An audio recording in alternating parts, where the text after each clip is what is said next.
Fala, minha tropa! Estamos começando mais um MCA Podcast, a voz da comunidade. E hoje nós estamos recebendo aqui nos nossos estúdios, pelo 7º episódio consecutivo, o meu amigo Thiago Braga. Thiago, obrigado.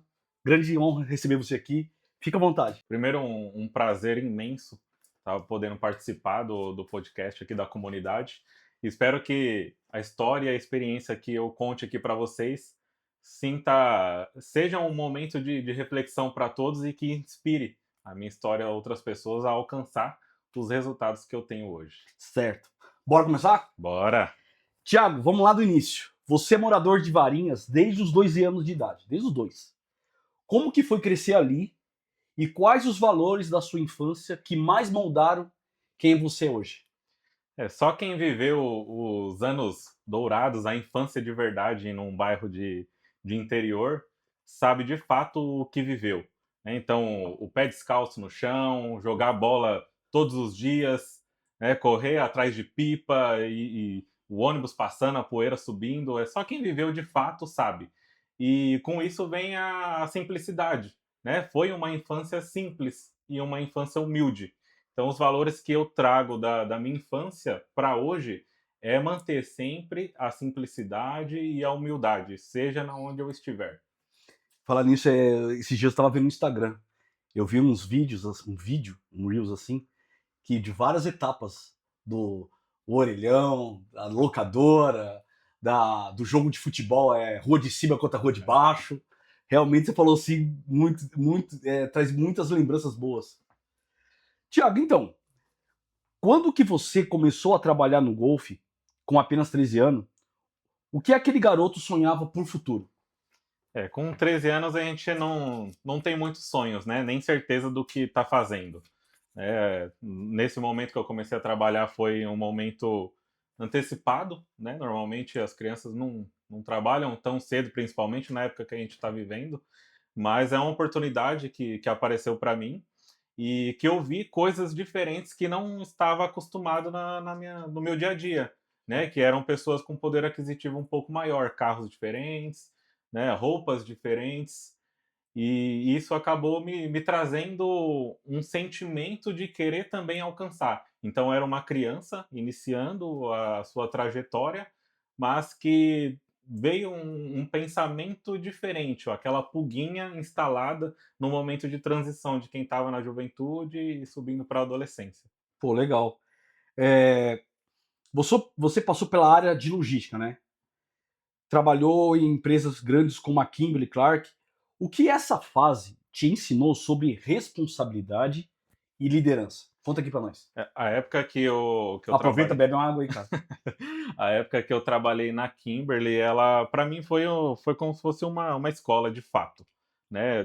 Apesar de ter começado a trabalhar cedo, né, no golfe, e depois a minha primeira empresa foi a Júlio Simões, também uma empresa grande, e logo depois uma multinacional, né? Foi nesse momento que começou a girar, né? De fato a roda, né? A gente numa realidade que não está acostumado, novamente falando da simplicidade e humildade, estar numa multinacional vendo coisas diferentes, sistemas que a gente não vê nem na faculdade, nem em cursos, aí que começou a moldar mesmo. E a parte de logística, ela traz muito forte a situação de processos, procedimento e disciplina, porque o CD da Kimberly, ele é um dos maiores da América Latina, com mais de 50 docas. Então, para fazer acontecer, girar tudo de uma maneira certa, 24 horas por dia, todos os dias, tem que ter muito bem especificado a sua organização, cada pessoa no seu lugar, cada um fazendo o seu papel, e os líderes tendo que ser líderes de verdade. Não só líder de operação, mas líder de pessoas. Sim. E realmente, com a questão que você colocou aí, que é outra realidade completamente diferente do mundo de onde você saiu. Porque sair de um bairro de, vamos dizer assim, Varinhas, Conjunto Santo Anjo, Parque Martins, do interior da cidade, Sim, ir para uma multinacional é um outro mundo, praticamente um outro mundo. sim, sim. Tá, legal. Cara, em determinado momento, você aceitou reduzir drasticamente seu salário e posição para entrar efetivamente na empresa. O que passava na sua cabeça naquele momento? Quando eu entrei na Kimberly, eu entrei por uma empresa terceirizada, que de fato era a empresa Crona, o nome dela. E eu entrei como operador de rastreamento, fazia rastreamento de carga, né, de todas as cargas que saía do CD, tanto do CD de Mogi, fábrica de Suzano, fábrica do Sul, tinha uma em Camaçari também, a gente fazia o rastreamento. E eu fiquei em um ano nesse cargo e logo depois eu subi para o cargo de analista de risco. Então eu comecei a liderar uma equipe de 12 pessoas, fiquei um tempo nesse cargo, e aí veio a oportunidade de sair da empresa terceirizada e entrar na multinacional, na Kimberly, que Sim. normalmente essa é uma realidade de quem é terceiro dentro de empresa grande. O sonho é viver a empresa de verdade, vestir a camisa azul, né, de fato, que era a camisa da Kimberly. Só que para isso a gente precisa entrar no chão de fábrica. Então eu tinha faculdade de logística, eu tinha cursos do Senai de logística diversos, né, tinha muito conhecimento em Excel e já era um nível acima dentro da terceirizada. Eu ia trocar o sapato social e o blazer pela bota bico de ferro e a camisa regata para encher, carregar e descarregar um caminhão.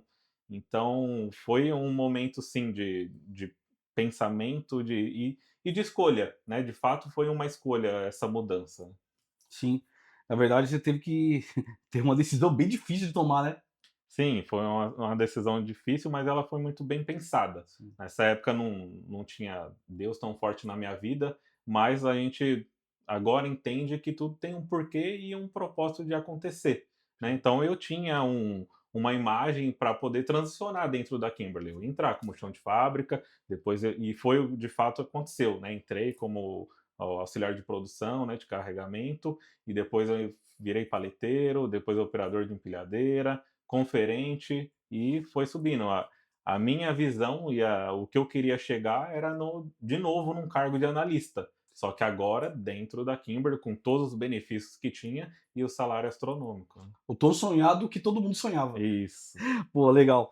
Cara, você prestou mais de 15 concursos públicos. Vamos lá, outra realidade da sua vida. O que te motivava a continuar tentando mesmo depois de tantas provas? Nesse meio tempo da minha carreira, eu sempre fui movido por desafios. E o concurso público, ele foi uma forma de me desafiar. Eu nunca tinha pensado em prestar concurso, muito mais da área policial, que foi aonde eu comecei a focar.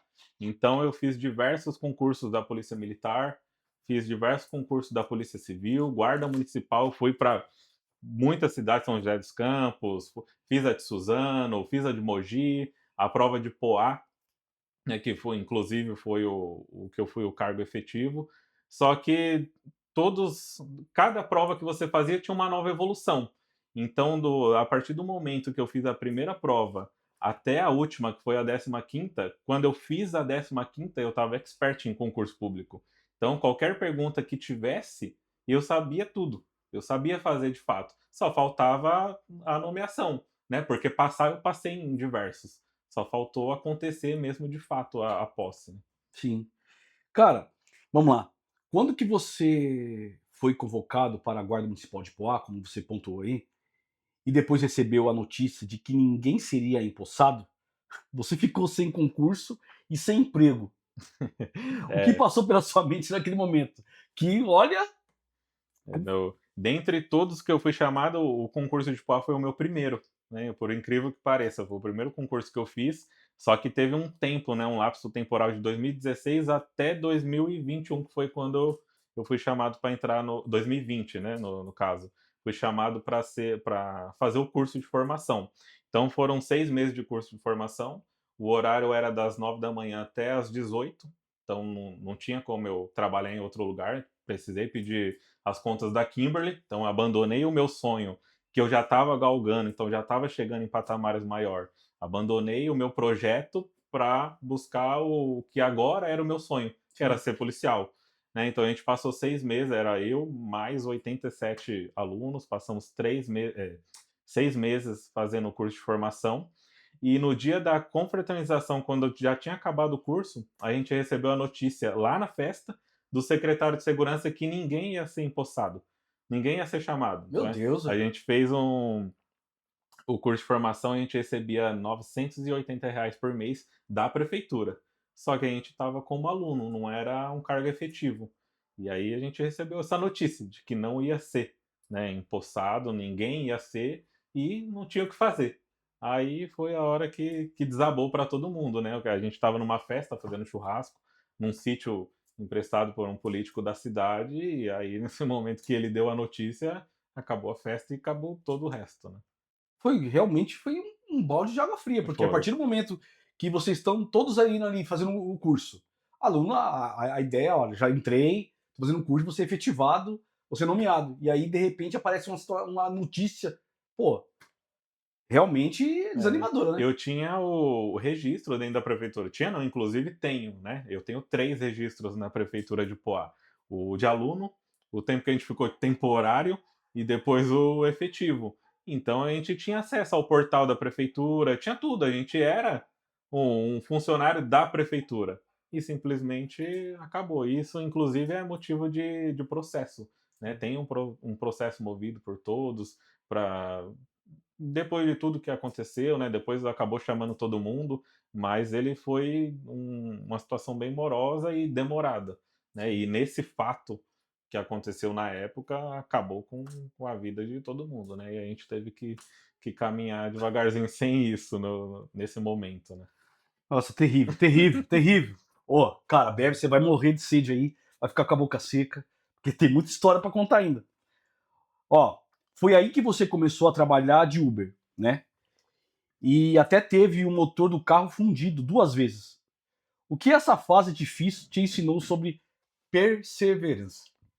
Depois que a gente recebeu a notícia de que não seria contratado, eu precisava trabalhar, né, tinha família já, tudo, né, minha filha, minha esposa. E aí a solução que eu encontrei, né, foi fazer Uber. Eu tinha um Corsinha Classic 2002 que não cabia dentro do Uber, e eu contei, né, a minha irmã ficou sabendo da história, ela contou para o meu cunhado, e meu cunhado falou: "Ó, eu tenho uma oportunidade para você, né, eu tenho um Fiesta aqui 2012 que passaram para mim, eu repasso para você, né, você entrega o seu Corsa e assume a prestação do Fiesta". Falei: "Demorou", porque era uma proposta financeiramente vantajosa, porque faltava pouquinho para poder acabar as prestações do carro. Só que o carro me deu um trabalho, meu Deus do céu. Fundiu o motor 2 vezes, né, e eu não sabia muito bem como trabalhar com Uber, então não sabia muito bem trabalhar com o dinheiro do Uber, porque todo dia tinha dinheiro na conta e na carteira, mas tinha também os gastos, né, a manutenção do carro, a gasolina, colocar comida dentro de casa, comprar as coisas. E quando o motor fundiu a primeira vez, que aí ficou um orçamento de R$ 3.000, eu não tinha nem cartão de crédito, não tinha nada, financeiro totalmente estourado.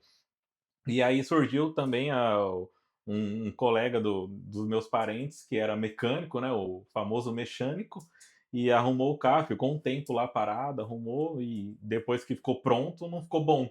E aí ele fundiu novamente outra vez. Meu Deus, cara. E é nesses momentos de tragédia, de aperto, que a gente começa a moldar de fato o nosso caráter, né, que aí de fato é visto a perseverança, né, na minha vida. Então, foi um momento difícil, mas que eu tive que me movimentar para poder fazer acontecer. Cara, ó, esse primeiro bloco só foi de luta. Mas eu quero agradecer você que tá aqui com a gente no YouTube, tá acompanhando. Você que ainda não tá inscrito no nosso canal, aproveita esse momento, se inscreve aí, é, compartilha, comenta e vira aquele grupo da família, aquele grupo que é uma paz. Você que não segue a gente lá na página do Instagram, aproveita, segue agora. E é isso. Vamos pra cima, bora!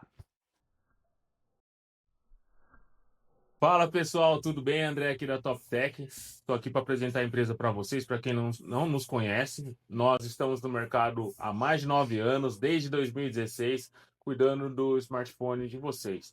É isso aí. Aqui na Top Tech você vai encontrar acessórios para o seu celular, capa, cabos, carregadores. Nós só trabalhamos também com a parte de assistência técnica, a manutenção de telas, conectores, reparos em placa. E também trabalhamos com compra e venda de smartphones, é isso mesmo, trabalhamos com várias marcas. com Apple, Samsung, Motorola, Xiaomi e muito mais. Aqui, detalhe, o seu usado vale na troca. Fazemos o sistema de troca com troco e também compramos aparelhos. Para você que tem aquele aparelho que está velho em casa, quebrado ou inteiro, traz que nós fazemos uma avaliação e você ainda sai com dinheiro no bolso. Então não perde tempo, venha nos conhecer, somos uma empresa idônea, há mais de 9 anos no mercado, estamos aqui prontos para atender vocês.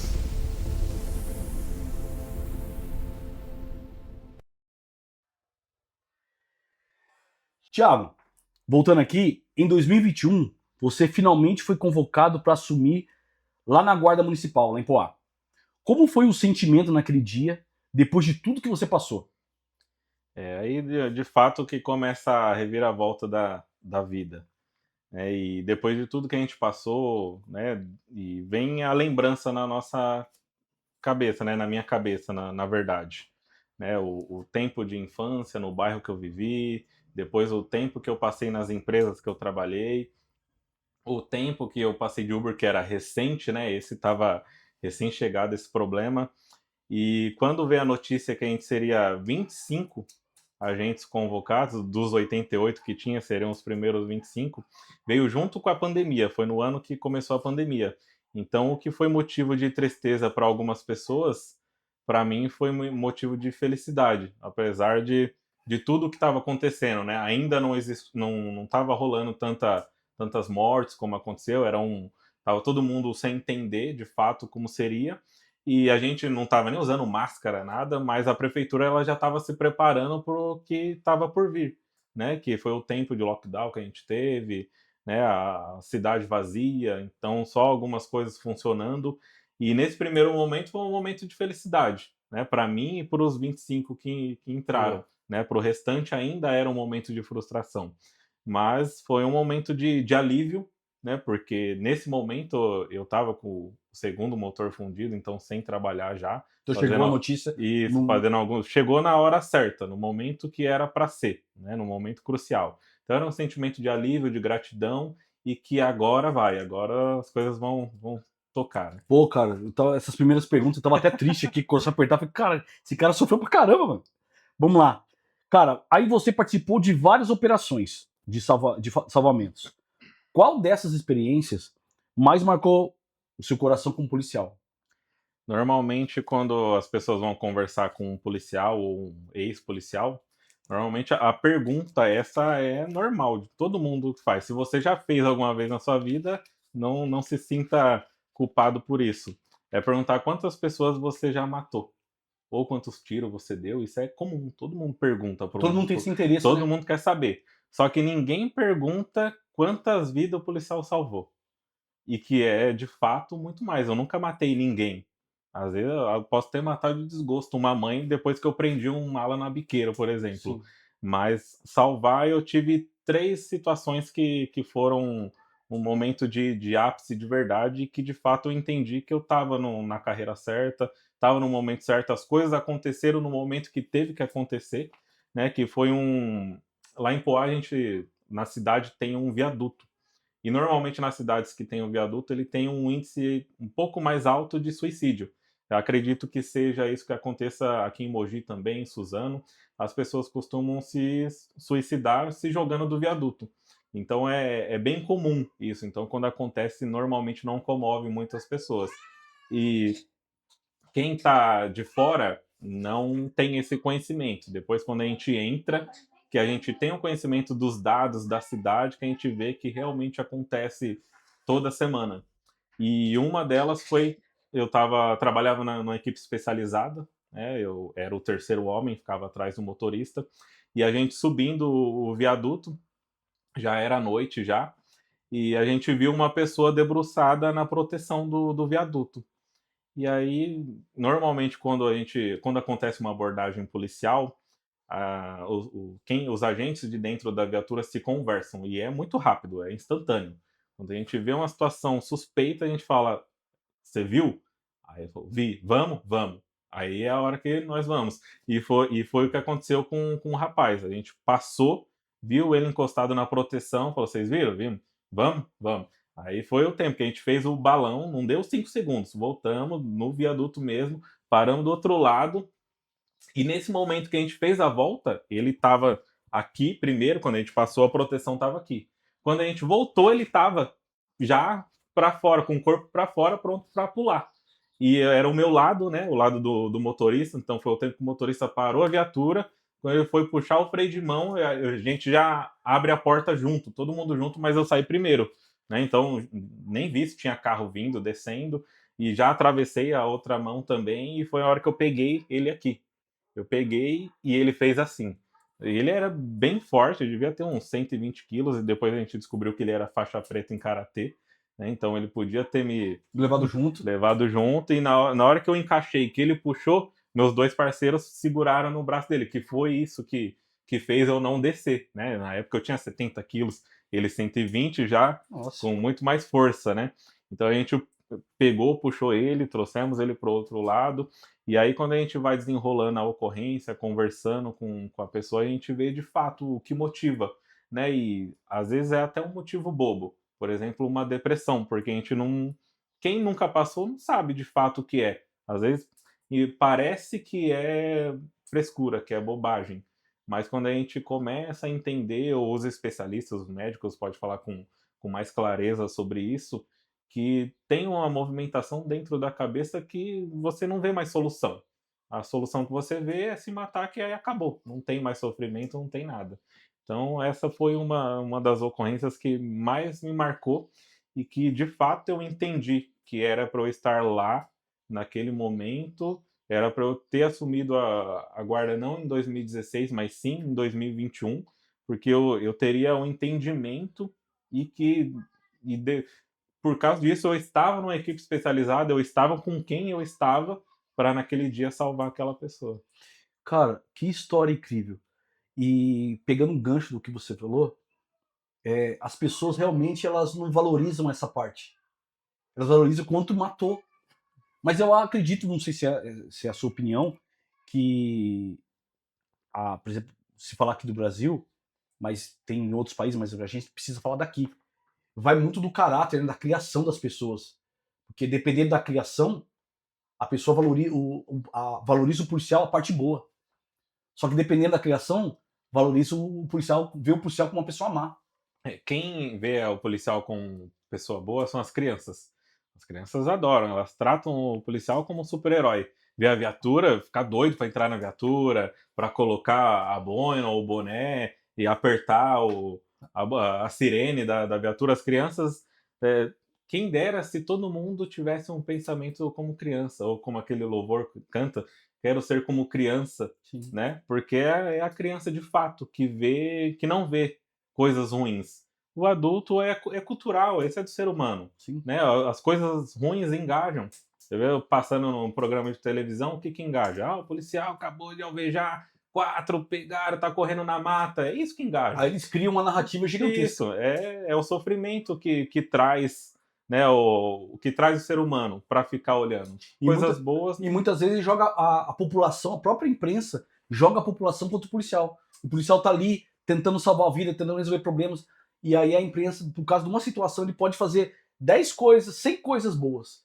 Se acontece alguma coisa que monta a ideia que o policial é ruim, a imprensa pega aquilo ali e joga a população junto contra os policiais, não é verdade? Sim, com certeza. E pegando esse gancho, por exemplo, quanto tempo você teve para preparar esse podcast, essas perguntas?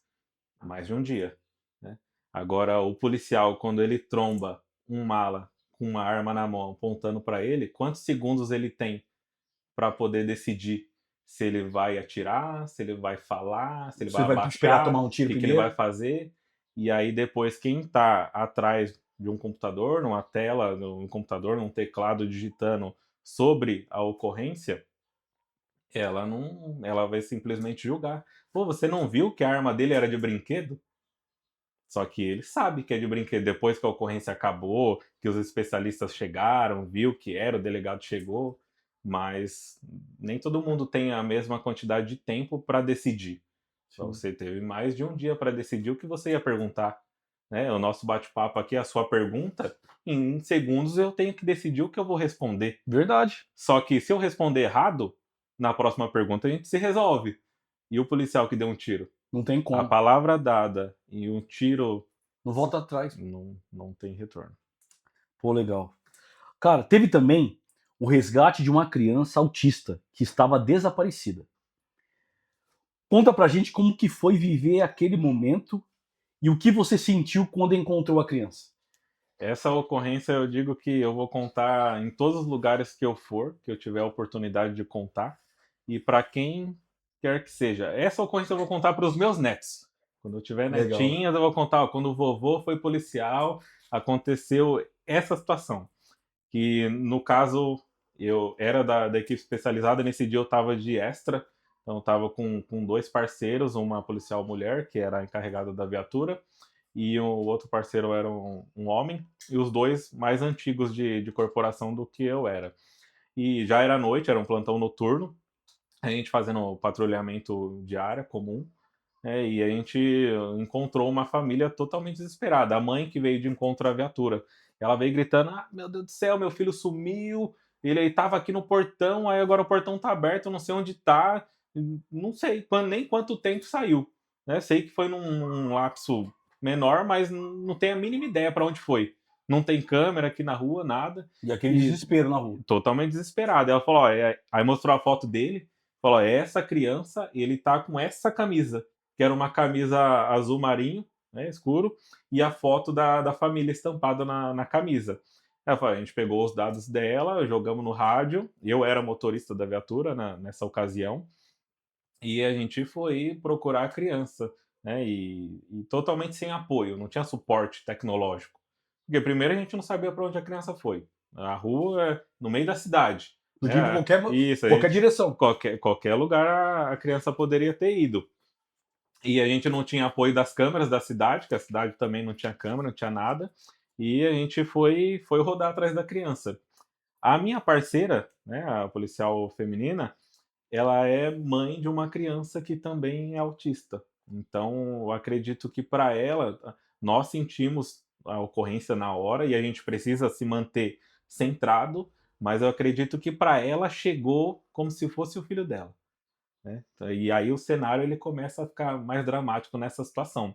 E aí começamos a rodar o bairro. A gente precisava andar numa velocidade um pouco mais alta para a gente andar mais lugares, né, o giroflex ligado, só que a atenção ela tinha que ser total, né? A minha no trânsito, que já é comum do motorista de viatura, mas eu também precisava visualizar os lugares que os meus dois parceiros não iam visualizar.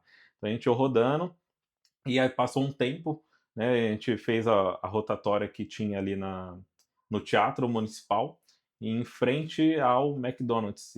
Na hora que virou, eu avistei uma criança com a camisa azul marinho vindo andando na calçada.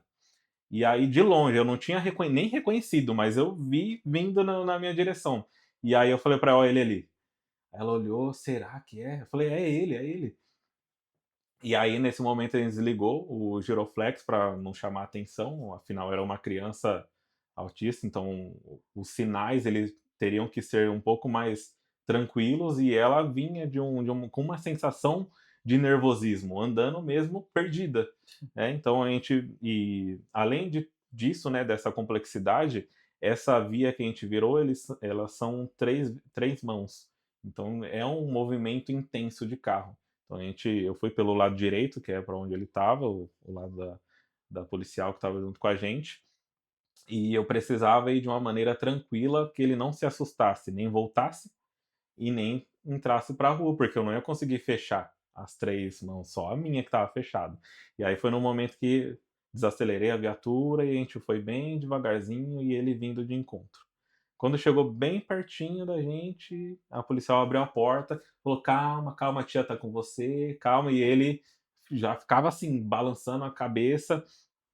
E aí, nesse momento, já chamou no rádio, né? Já estava chamando no rádio, falou: "Encontramos uma criança, chama a mãe, a gente está em frente ao McDonald's." E deu 30 segundos, a mãe chegou. A mãe chegou totalmente: "Ah, cadê meu filho? Cadê meu filho?" Abraçou ele e tudo. A gente foi super reconhecido, recebemos notas de Puta, que elogio da hora. dentro da Que da corporação, hora. mas. E de novo a gente bate naquela tecla, né, do policial ter matado e salvado quantos?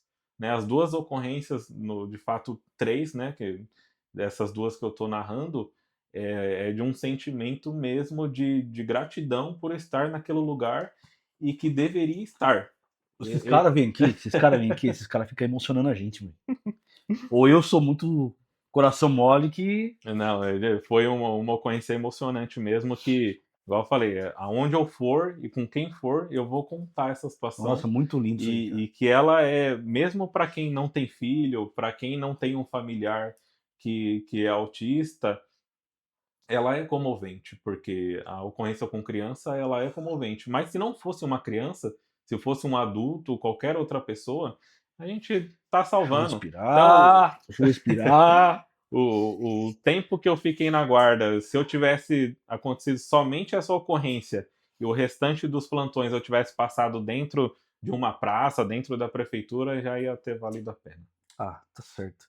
Cara, depois de um conflito político que você saiu do agrupamento especializado e foi para o trabalho comunitário, como que você lidou com essa situação que parecia injusta? Agora vamos de novo para mim tomar um fôlego, pô.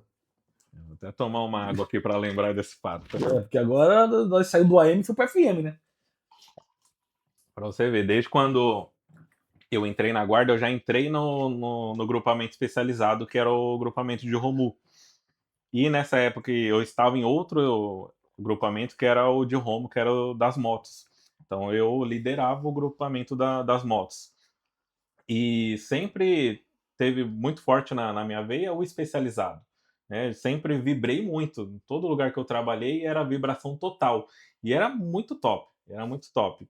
Só que sempre correu dentro de mim também esse comunitário. Tanto é que as minhas melhores ocorrências, uma delas foi com um grupamento especializado, mas foi uma situação mais comunitária do que de combate.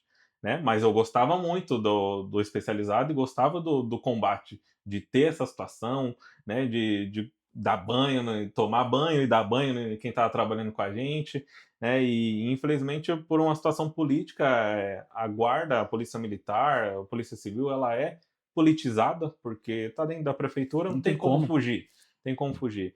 E aí a gente tem que dançar conforme a música e se portar conforme a música. Tem, tanto dentro da guarda, né, ou da qualquer polícia, tanto fora. Tanto é que a gente é vigiado pela nossa rede social, o que, que a gente segue, o que a gente comenta. Se a gente, inclusive, essa minha situação que foi injusta, foi um comentário na página da prefeita, que eu falei que ela precisava valorizar, né? Era uma postagem da guarda, da Maria da Penha, e eu falei que ela precisava valorizar a guarda municipal da cidade, porque a gente trabalhava muito, mas o salário era muito baixo.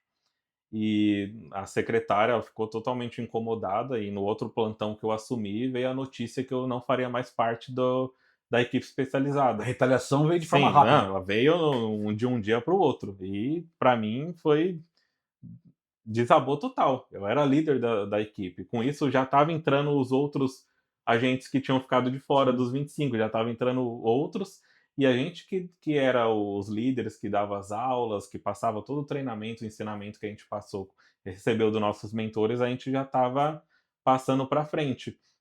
E veio de um corte totalmente injusto, porque a gente estava entregando o resultado. As passarelas da cidade, a gente tinha totalmente, praticamente colocado a zero os furtos que tinham, que é normalmente às 18, Sim. que é o horário de pico que tinham. Então as nossas motos, elas ficaram famosas na cidade. As motinhas velhas que tinha lá do ano 2007, que era as Lander, a gente subia a passarela, descia, subia escada e estava num momento gostoso, a gente estava flutuando com o nosso trabalho, fazendo uma entrega. E aí veio uma poda política, né, que acabou desestabilizando de uma maneira bem ruim. Só que a gente não entende, né, o que acontece com a gente, os próximos passos. E quando eu fui pro comunitário, que aí foi quando o negócio saiu dos eixos. O que estava dentro do meu cenário ideal começou a melhorar de uma forma surreal. Sim. Cara, nessa fase, você chegou a trabalhar 12 horas na polícia e mais 12 horas em segurança, ficando até 28 horas longe de casa. O que te fazia continuar nesse ritmo tão pesado? Quando eu trabalhava na especializada, a gente assumia plantão às 2 da tarde, às 14 horas, e saía às 2 da manhã. Com isso, eu não tinha a possibilidade de ter um outro emprego, que é uma coisa normal dentro da área policial, né? Como eu trabalho um dia sim, um dia não, no dia de folga, a gente arruma um outro serviço para poder complementar a renda. Quando eu saí da equipe especializada, eu fui para o horário comum, que era 6 da manhã às 18. E aí surgiu a oportunidade de eu fazer o famoso bico. Então eu saía às 18 da guarda, às 19 eu assumia um novo plantão numa empresa, fazia bico de segurança, né? E foi nesse momento durante um ano, né? Foi nessa pegada Pesado, hein? durante um ano. Então, as minhas fotos que eu tenho com a minha filha, com a minha esposa, quando eu estava de folga, era o olho bem pequenininho, a olheira super preta, né? Mas ele me trouxe oportunidades financeiras. Eu comprei um carro novo, pagava a entrada do meu apartamento, né? Se fosse só com o salário da guarda e o salário da minha esposa, que também trabalhava, a gente não conseguiria. E aí, voltando novamente numa criança que morava no interior, que era de origem simples, visitar outros estados, que foi o que eu fiz, tirar férias, ficar 15 dias de férias, com, sem voltar sem conta, sem estar parcelado, era o que o bico me proporcionava. Legal. É, tudo tem os seus momentos difíceis e momentos de glória, né? Cara, existe um momento muito forte da sua história quando você foi colocar sua filha pra dormir. Isso aí foi. E disse, até amanhã. Você disse isso pra ela. E ela respondeu, pai, até depois da manhã. O que aconteceu dentro de você naquele instante? E essa era a nova realidade, porque eu fazia o bico, né? Eu saía de casa 4 horas da manhã, voltava só no outro dia às 8 da manhã, que era o horário que eu chegava em casa depois de 24 horas de plantão. E ela já tinha, quando eu saía, ela estava dormindo, e quando eu chegava, ela tinha ido para a escola, para a creche. Então eu só via ela uma noite a cada duas. E aí foi num dia que eu coloquei ela para dormir, ela tinha 5 anos nessa época, e eu falei: "Até amanhã, boa noite, até amanhã". E ela com 5 anos até me surpreendeu, né, falou: "Até amanhã não, até depois de amanhã", né. Mas eu conversava com ela todos os dias por videochamada, quando eu estava lá no bico a gente fazia videochamada, mas estar junto de fato era uma vez a cada 2 dias. E aí foi quando eu recebi essa fala dela, eu não lembro a minha reação, como que foi, mas pensando agora, acho que foi a hora que fez isso, o start. Que Sim. foi: "Você precisa fazer alguma coisa para ontem, porque você está vivendo, você vai trabalhar com o seu carro novo, né, a entrada do vocês moram numa casa, mas o apartamento de vocês daqui a pouco está pronto, vocês vão morar, né, fizeram viagem, né, acabou de voltar da viagem, foi muito legal, mas e aí? E amanhã, que você vai estar de folga, que você vai passear no parquinho, você não vai conseguir dar atenção. Você vai estar estressado porque você não dormiu. Porque as minhas fotos nessa época era sempre com fisionomia fechada. Agora não, agora para todas as fotos eu tô sorrindo, cheio de dente. E os dentes são os mesmos, não é mais branco o meu dente. Igual, mesma coisa. Só que antes era uma fisionomia fechada.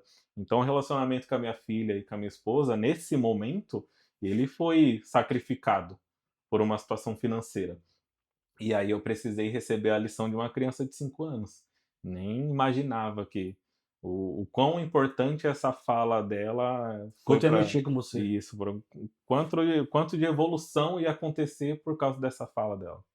Cara, tem hora que a gente escuta umas coisas assim que a gente precisa ouvir e a gente de repente vem, a gente nem percebe. Quando vê, a gente muitas vezes a gente que é cristão, a gente pede para Deus falar com a gente de uma situação, do tal, muda a minha realidade, me mostra um caminho. Aí Deus usa cada coisa assim que dá um mexe com os gatilhos mentais que precisa ser mexido. No seu caso foi sua filha, né? Sim, nunca imaginava, né, que viria dessa forma. A gente imagina que venha de pessoas que têm conhecimento, Sim. um pastor, um mentor, né, a própria esposa, Um né, que amigo, sim, qualquer agora uma criança de 5 anos, que 5 anos eu acho que não conseguiria ter essa percepção, né, às vezes ela não teve mesmo a percepção da fala, quão grande foi. você tava falando que tava sentindo falta. Sim. Aí, a partir dali, nasceu a ideia de vender serviços de segurança. E você fechou um contrato de 450 mil, sem CNPJ, sem funcionários e sem estrutura nenhuma. Você teve medo ou foi coragem na hora mesmo? Esse foi o start de fato. Depois da fala dela, eu pensei comigo, eu preciso fazer alguma coisa. E o que que eu vou fazer? O que eu tenho de conhecimento de mudança para mudar a realidade? Porque eu não posso sair do bico. Porque eu pago a parcela do carro, a parcela da casa. Se eu sair, eu vou ter que abrir mão disso. Então eu preciso achar uma solução. E a solução que eu achei foi: se eu faço bico para um policial, porque o chefe do bico era um policial, por que que eu não posso ser o chefe do bico? Porque o chefe do bico nem aparece aqui. Então eu vou montar um bico para mim, botar outros policiais para trabalhar e eu vou ser o meio de campo. Aí eu Boa. vou puxar só o meu plantão, que foi quando eu comecei a sair. Isso é uma herança que eu trago do meu pai, que é ser cara de pau. Meu pai, ele é totalmente cara de pau. Se ele passar aqui na frente aqui do estúdio e ouvir que tem alguém conversando, ele vai chegar, vai descobrir, daqui a pouco ele tá sentado aqui batendo papo com a gente. E isso é uma herança que eu carrego dele, né, e foi usada por uma coisa boa. Então eu saí para vender a segurança, oferecia, né, eu de fato usava a viatura e a farda para poder ser alguém, porque se eu chegar numa empresa como no dia que eu estava de folga, eu faço segurança, tem uma empresa aqui e tal, você tá precisando aí de segurança? Cara, primeiro que ele não vai atender o portão. Começa por aí. Quem tiver lá trabalhando, fala, não, ele tá ocupado, manda um e-mail e nunca vai ser respondido. Agora, quando eu chegava com a viatura e a farda, eu chegava, eu posso falar com o dono da empresa? O dono da empresa aparecia assim, né, instantaneamente. E aí começava uma nova conversa. E que isso foi o que a polícia comunitária me trouxe. Proximidade com os empresários da cidade. Então, eu conhecia todas as lojas, conhecia as pessoas e foi abrindo portas. E foi quando eu consegui vender o meu primeiro contrato. Só que eu saí vendendo, mas eu não tinha estrutura nenhuma, eu só estava oferecendo. Até porque a ideia era ser dono de bico, não dono de empresa. Eu Sim. não ia emitir nota, nada.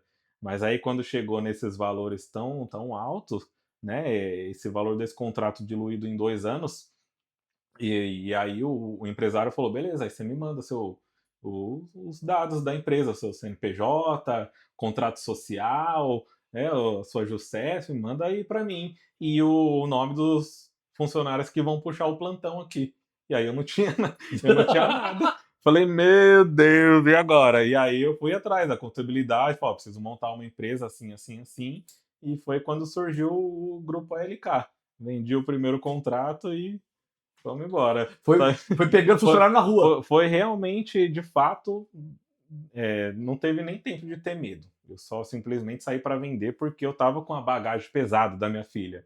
E aí foi na coragem, na cara de pau, saí vendendo, oferecendo, tal. Vamos ver, depois nós conversa até a hora que eu consegui vender um. E aí teve que ir com coragem mesmo, coragem ou com medo. E tinha que tava vendido.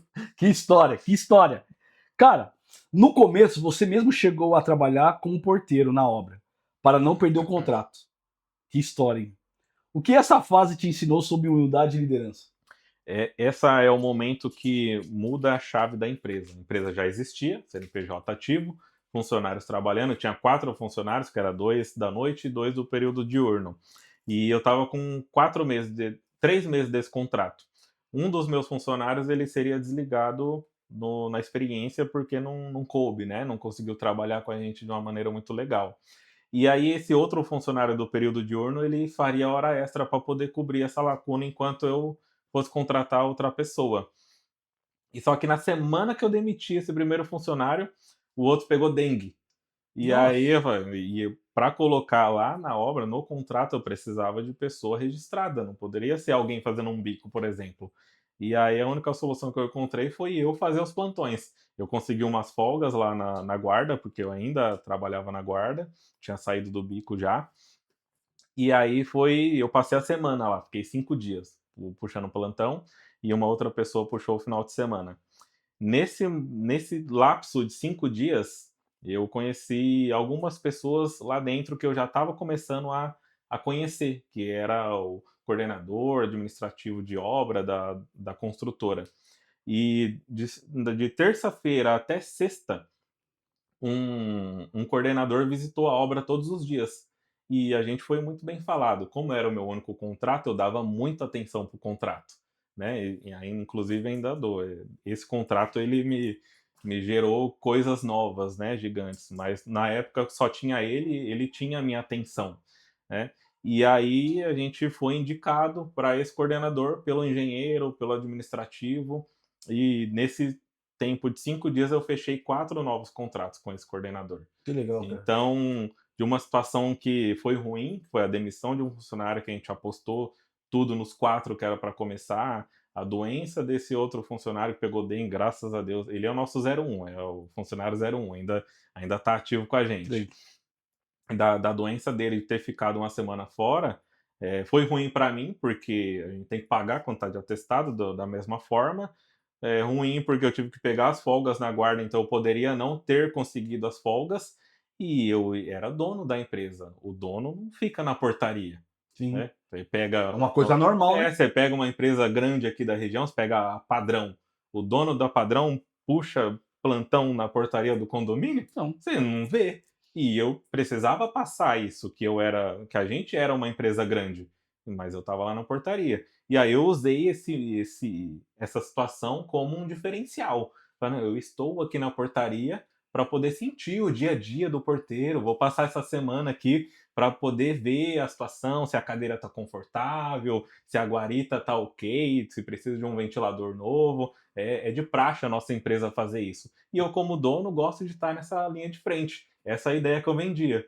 E foi comprada. A gente saiu, na sexta-feira eu saí de lá com 4 contratos novos assinados. Eu sempre falo isso aí. Não é o que você vende, é como você vende. Cara, e aí, vamos lá.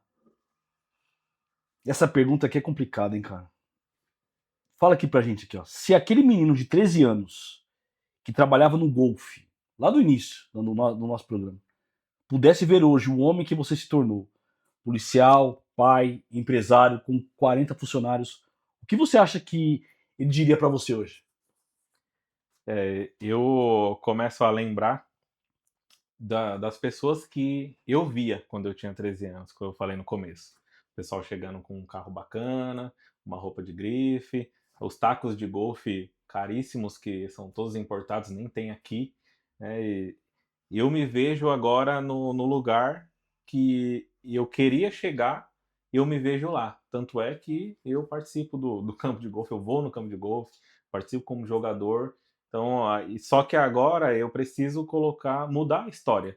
E eu, como num novo patamar, num novo lugar, eu olho para se tiver uma criança de 13 anos lá, né, que agora normalmente não tem, né, as pessoas um pouco mais velhas, e eu preciso enxergar como se fosse eu.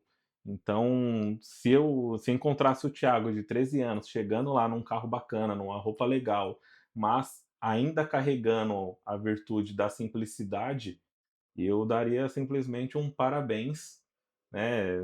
Parabéns, você chegou, alcançou e continue fluindo da maneira que você está, voando, buscando o seu propósito e tentando ajudar as outras pessoas e isso é acho que é o nosso objetivo principal, né? Então, a gente reconhecer Jesus como o nosso único Salvador e tentar evangelizar de alguma maneira.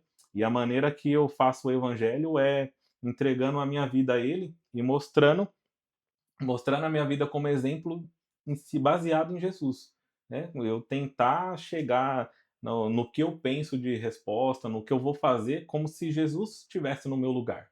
Boa. Essa é a minha forma de evangelizar e de chegar ao meu propósito em outras pessoas e ajudar as outras pessoas. Cara, sua história é sensacional. E como tudo tem um começo, meio e fim, nós chegamos ao final desse 7º episódio. Quero agradecer você que está aqui no YouTube, nos acompanhando todo esse programa, conhecendo a história do Thiago Braga, nosso amigo. Cara, você ainda não está inscrito? Aproveita, se inscreve, curta, comenta, compartilha. Você que ainda não segue a gente lá no Instagram, na Mogi Comunidade de Ação, vai lá, tem o MCA Podcast, segue, comenta, compartilha. Thiago, fica à vontade. Nossa câmera é toda sua. Primeiro, agradecer a Deus pela oportunidade, a você abrir aqui o seu estúdio, o seu momento para eu poder compartilhar a minha história, a minha experiência. Sensacional. Ela começa de uma forma boa, desce, sobe, mas é de inspiração para outras pessoas, né? E o resultado que a gente alcança, que eu tenho hoje, está alcançando novas pessoas. Então, parabenizar você também pelo Obrigado. seu espaço aqui, né? Que os seus objetivos eles sejam alcançados de uma forma Amém. grandiosa e que a gente consiga alcançar mais novas pessoas, chegar num momento, numa situação tão exponencial que quem é filho de Deus, Brasil é bairro, né? Então que chegue em outros lugares. Então, primeiramente, agradecer a Deus, você, a minha família, né? A minha Verdade. esposa que vai estar me Ô. assistindo aqui, a minha filha também, que sem elas eu não chegaria a lugar nenhum. Os meus pais Boa. também, que é a minha base, né? Da onde a gente começou e aonde eu quero chegar para poder honrá-los. Certo? E é você que faz desse programa o sucesso que é. Que, junto com vocês, que a gente venha fazer esse programa do MCA Podcast, A Voz da Comunidade, o melhor e o maior podcast da cidade de Mogi das Cruzes, com Deus sempre na frente. E é isso. Tamo junto e esquece. Bora!